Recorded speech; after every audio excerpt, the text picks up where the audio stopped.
Bonjour et bienvenue pour cette 4e édition des journées organisées par le collectif À Contre-Pied, avec cette année pour terme Vacarme, Silence et Murmure. Alors désolé pour ceux qui étaient là hier, mais je vais faire un peu une réédite pour un peu représenter la CEREP et le contre-pied. Donc on est un collectif de la CEREP qui est une association qui est bien connue à Ville-et-Brard, qui s'occupe des recherches et d'études sur l'histoire de la psychiatrie. Et donc, dans le cadre de ces nombreuses missions, la CEREP, elle promeut et elle met en place des journées d'études à l'image de celle d'aujourd'hui. Et nous la remercions pour cette belle collaboration.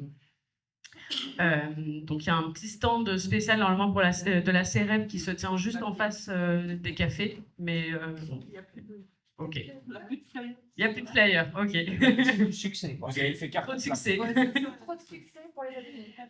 Alors, le collectif À Contre-Pied, c'est qui, c'est quoi? Eh bien, c'est nous, devant vous, une bande d'amis soignants au sein de la psychiatrie de Ville-et-Brard, mais aussi d'ailleurs, qui ont à cœur de permettre un questionnement clinique, institutionnel et politique sur la psychiatrie en proposant du coup des journées d'études dans une ambiance à contre-pied des séminaires habituels.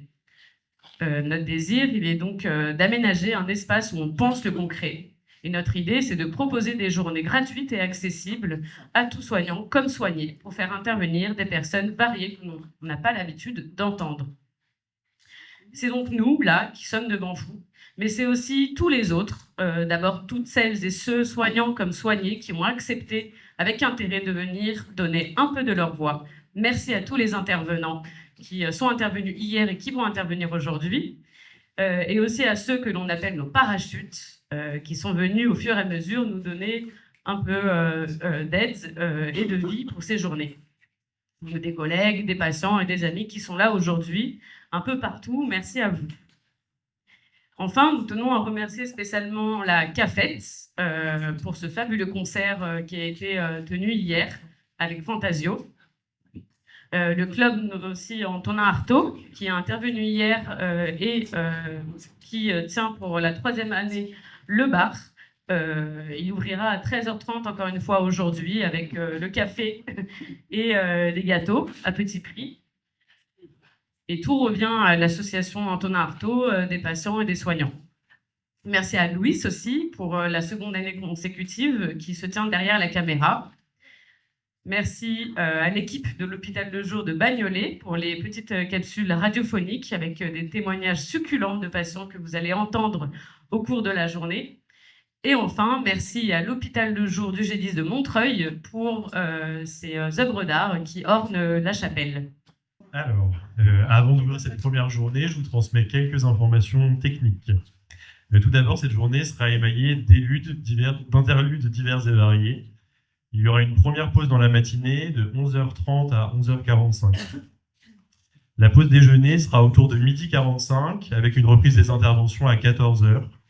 Un déjeuner gratuit vous est proposé à Ville-et-Brard, dans l'ancienne ferme, c'est à 2 minutes à pied. Ça se passera à la bonne franquette, chacun prendra sa chaise et sa table et on pourra s'installer dans la cour ou dans les tables. À partir de 13h30, donc comme le disait Emma, dans le hall de la chapelle, le bar associatif Antonin Artaud du secteur G18 sera ouvert avec café, gâteau fait maison à bas prix. Et aussi du très bon thé à la menthe. Pour chacune de ces pauses, une petite clochette retentira pour annoncer la reprise imminente, 5 minutes à l'avance. C'est ça une clochette. Aussi, pour celles et ceux qui ont une liesse via la formation permanente, n'oubliez pas d'émarger. Pour les 2 jours, la feuille est disponible au niveau de l'estrade, juste ici, avec les attestations de présence, pour celles et ceux qui en auraient besoin. Enfin, on laissera un temps d'échange avec la salle après chaque intervention. Pour toutes vos questions, afin de faire circuler un maximum la parole, on compte sur vous pour être synthétique, concis, s'il vous plaît, pas d'intervention pirate, et ce, afin de permettre au plus grand nombre et surtout aux plus timides de pouvoir s'exprimer. Nos parachutes micros seront auprès de vous et vous feront des signes si jamais il est temps d'abréger. Allez, c'est parti, on se lance. Je me lance. Bonsoir.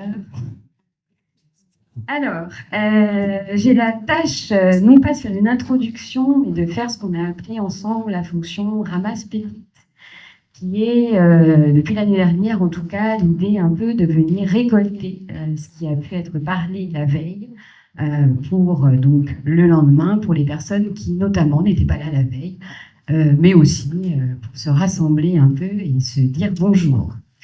Sauf que hier, il me semble, a été une journée non pas émaillée de plein de petites pépites à ramasser, mais une grosse pépite dans son ensemble, en soi.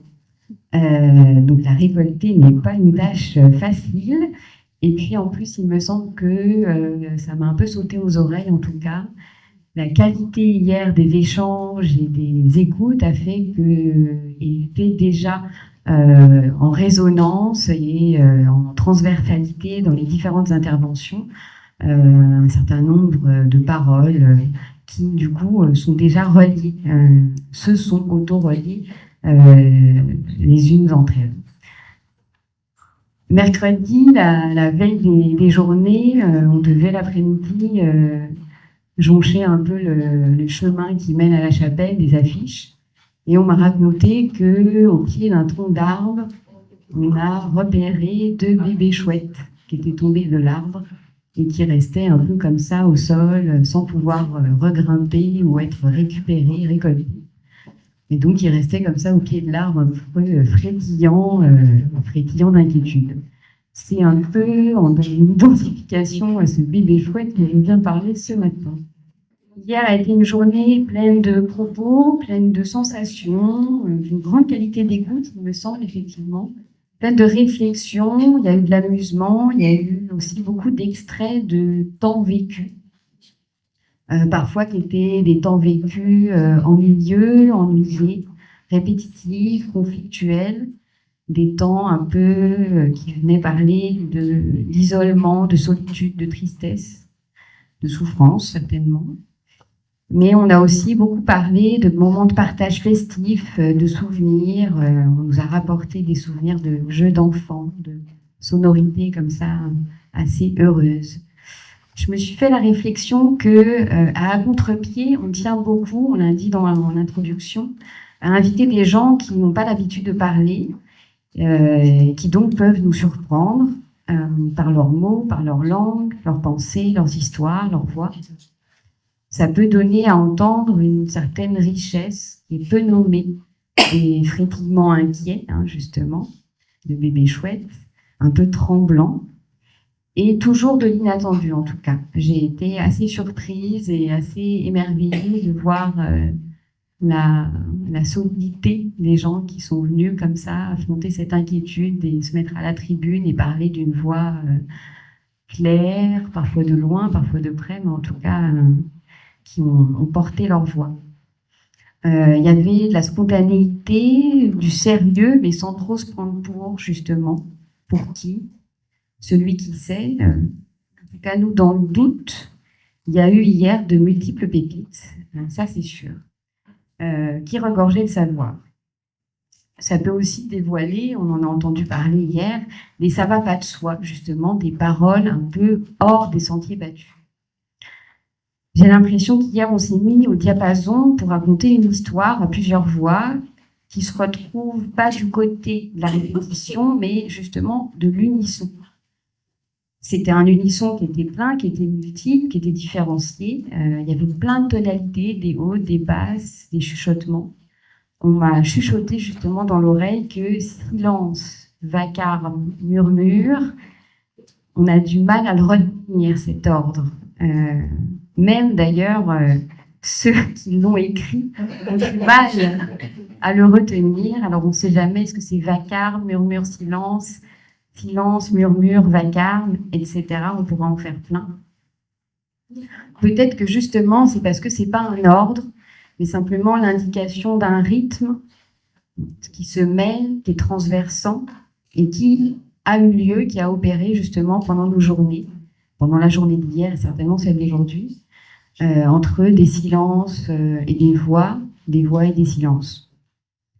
On s'y arrive justement, certainement comme un appui nommé, puisque hier, à travers toutes les voix qu'on a entendues, il me semble qu'on a cherché aussi à venir raconter quelque chose de l'indicible, de l'inénarrable, peut-être aussi un peu de l'insensé.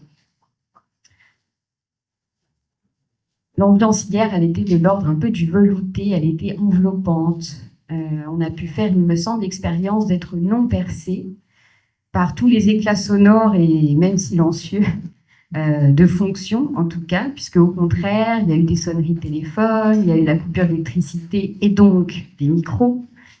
Il y a eu la sirène de l'hôpital de Villevrard, retentissante. Il y a eu les bruits des diverses allergies, des encombrements nasales, des toux sèches, des toux grasses, des claquements de bottines qui m'ont fait penser à des jeux de claquettes. Il y a eu le bourrasque du vent. Mais tout ça nous a gentiment accompagnés et a simplement servi à illustrer finalement notre thème de manière un peu clownesque. Il y a même eu le bruit silencieux, j'ai vu du tricot qui était en train de se mailler dans les rangs, au sens propre du terme. Et pourtant, voilà, Loïc nous l'avait bien dit, l'effet du collectif qui a une fonction justement d'enveloppe, enveloppante, et de surcroît soignant, car il me semble que quand on achète ces journées, souvent il y a un vécu comme ça d'avoir été un petit peu soigné, reboosté.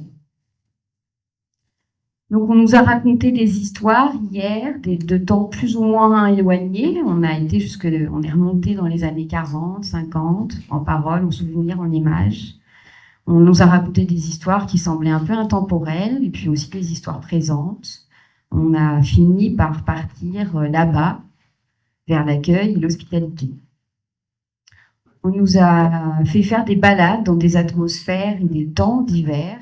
On nous a rapporté des atmosphères ouatées de l'asile, une atmosphère d'un calme parfait, ou parfois aussi habitée par des flux de travailleurs variés.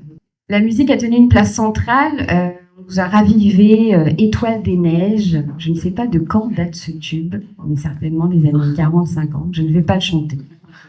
Et il paraît que si justement on accepte de chanter « Que je t'aime » de Johnny, à force de le dire, on commence à s'aimer. La radio aussi a tenu une place assez centrale. On nous en a beaucoup parlé, de fond de musique, de fond de chansons, qui vient lier. On a parlé ouverture du lien, justement, et bataille aussi avec les pouvoirs publics pour défendre cela, justement. Ceux-là, ceux qui veulent, ceux qui sont présents. On nous a fait entendre les remous animés de discussions endiablées, vivantes, qui font vivre, oui, le club thérapeutique entre soignants et soignés. Ce mouvement qui soigne, qui met du lien, qui crée de la rencontre, de la relation, en tout cas qui en prend soin. Les hiérarchies ont bien fondu comme neige au soleil, comme on nous l'avait dit pendant cette journée. On a pu parler mélange poétique et poétique, entre bafouillements divers et variés. On nous a conseillé de se faire poulpe et de glisser, se transformer au gré des terrains mouvants, accepter de s'égarer, doucement, pas trop vite, car la vitesse ceinte, éloigne, sépare.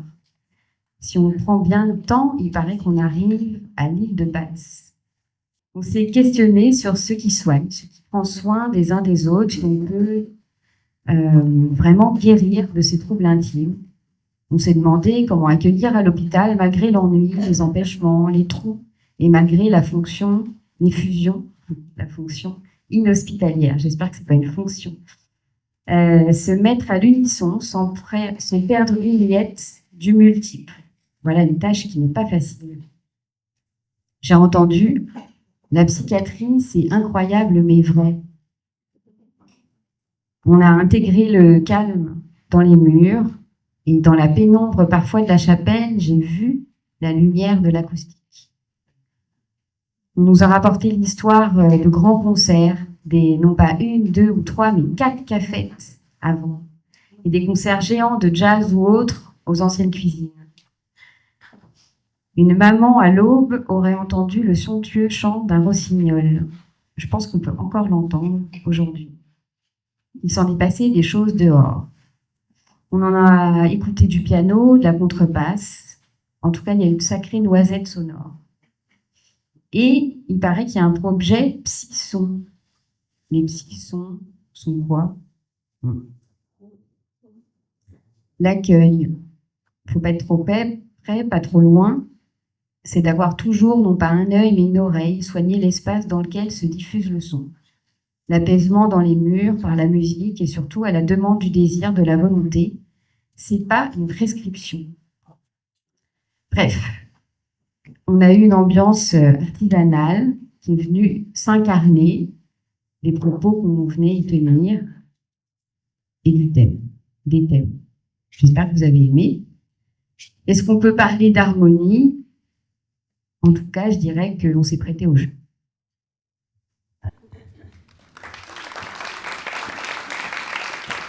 Vacarme des âmes qui brisent le silence. Murmure, murmure, effrayé de tout sens. Vacarme des canons qui tirent sur nos têtes. Croupir dans ces trous, toujours longer les murs. Murs, murs, tenez tête à ces hommes. Évitez-nous le sang, évitez-nous la mort. Le silence éternel.